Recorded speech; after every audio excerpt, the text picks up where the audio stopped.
ఒక విషయం అర్థం కానిది ఏంటంటే, ఇప్పుడు పవన్ కళ్యాణ్ గారు పార్టీ పెట్టింది 2014లో. 19 అయిపోయింది, 24 అయిపోయింది. 10 సంవత్సరాలు ఆ రోజున ఒక 25 ఏళ్ల కుర్రోడు అనుకుందాం. రాష్ట్రం ఏదో బాగు చేస్తాడు మా పవన్ కళ్యాణ్ గారు. లేదా ఆ రోజున 15 ఏళ్ల కుర్రోడు. ఇవాళకి 25 ఏళ్లకొచ్చాడు. 25 ఏళ్లకొచ్చిన తర్వాత కూడా అతను కోరుకున్నటువంటి పవన్ కళ్యాణ్ ముఖ్యమంత్రి అయ్యే పరిస్థితి లేదు. అతను కోరుకున్నట్టు జనసేన అధికారంలోకి వచ్చే పరిస్థితి లేదు.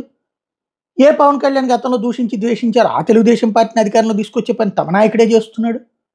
అంతకుముందు ఆ తెలుగుదేశం హయాంలో భవిష్యత్తు ఎట్లుందో ఇప్పుడు అంతే భవిష్యత్తు ఉంటుంది. అంతకుమించి పవన్ కళ్యాణ్ వచ్చేస్తే భవిష్యత్తును మార్చాలని ఆయన సీఎం కాకపోతే ఏం భవిష్యత్తు మారుస్తారు? చంద్రబాబు స్ట్రాటజీని చంద్రబాబు నడుస్తుంది కదా. ఇకపోతే వాళ్ళకి ఎవరికి పవన్ కళ్యాణ్ జగన్ అంటే శత్రుత్వం లేకపోతే ఇంకొకళ్ళంటే శత్రుత్వం ఏం లేదు.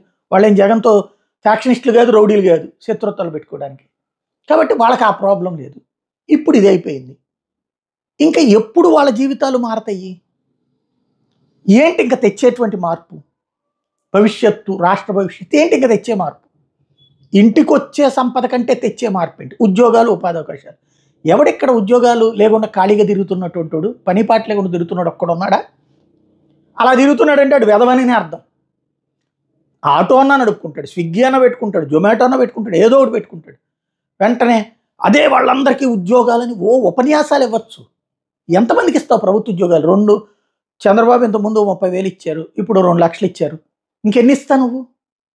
ఇప్పటికి 90,000 కోట్ల రూపాయల జీతాలు ఏడాదికి. 90,000 కోట్లు ఇంకేడి నుంచి పూసుకొస్తారు డబ్బులు?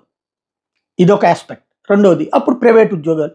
ప్రైవేట్ ఉద్యోగాలకి ఫస్ట్ మనం వెళ్ళి మంగళగిరిలో సాఫ్ట్వేర్ కంపెనీలో పనిచేస్తున్నాను, లేకపోతే వెలగపూడిలో ఒక కార్పొరేట్ కంపెనీలో పనిచేస్తున్నానని చెప్పాలంటే అవన్నీ ఇక్కడికి రావాలంటే మనమే ఆలోచిద్దాం. ఒక కుర్రోడు మన ఇంట్లో పిల్లాడు ఉద్యోగానికి పోయాడంటే మావాడు బెంగళూరులో చేస్తున్నాడు, మావాడు చెన్నైలో చేస్తున్నాడు, మావాడు హైదరాబాద్లో చేస్తున్నాడు, మావాడు న్యూయార్క్లో చేస్తున్నాడు. ఇట్లా చెప్పుకోవడానికి ఇష్టపడతావా? మావాడు వెలగపూడిలో చేస్తున్నాడు, తాడేపల్లిలో చేస్తున్నాడు, మంగళగిరిలో పనిచేస్తున్నాడు అని చెప్పుకోవడానికి ఇష్టపడతావా? పెళ్లి చేసుకునే ఆడపిల్లే మా ఆయన ఉండవల్లిలో పనిచేస్తున్నాడు అని చెప్పుకోవడానికి ఇష్టపడుతుందా? ఇంకా ఇవన్నీ రావాలంటే ఏమంటున్నావు? ఇదంతా సెటరేట్ అయిపోద్ది ఒక 20-30 ఏళ్లలో. అంటే అప్పుడు ఇంకా ఈ కుర్రోడు ఎప్పటిదాకా వెయిట్ చేయాలి? ఇంకో 30 అంటే ఇది 50 ఏళ్ళు వచ్చిన తర్వాత మనం ఫస్ట్ ఓవర్ థింకింగ్ వైపుగా, అంటే కనీసం ఆలోచిస్తున్నామా? ఏదేదో చెప్పేస్తున్నాం, ఏదేదో అసంతృప్తిని రేకెత్తిస్తున్నాం. అది కరెక్టా కాదా? జీవితం అనేటువంటిది మనం కష్టపడతాం. అదృష్టం బాగుంటే ప్రభుత్వ ఉద్యోగం వస్తుంది, రాకపోతే ప్రైవేట్ ఉద్యోగాలు ఉన్నాయి. ఇక్కడ కాకపోతే ఇంకో చోట.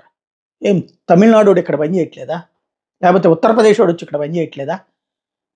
ఇక్కడోళ్ళు వేరే చోట్ల పని చేయట్లేదా? నడిచిపోతూ ఉంటుంది. ఆ భవిష్యత్తులు వీళ్ళు ఎవడో ఇవ్వలేడు.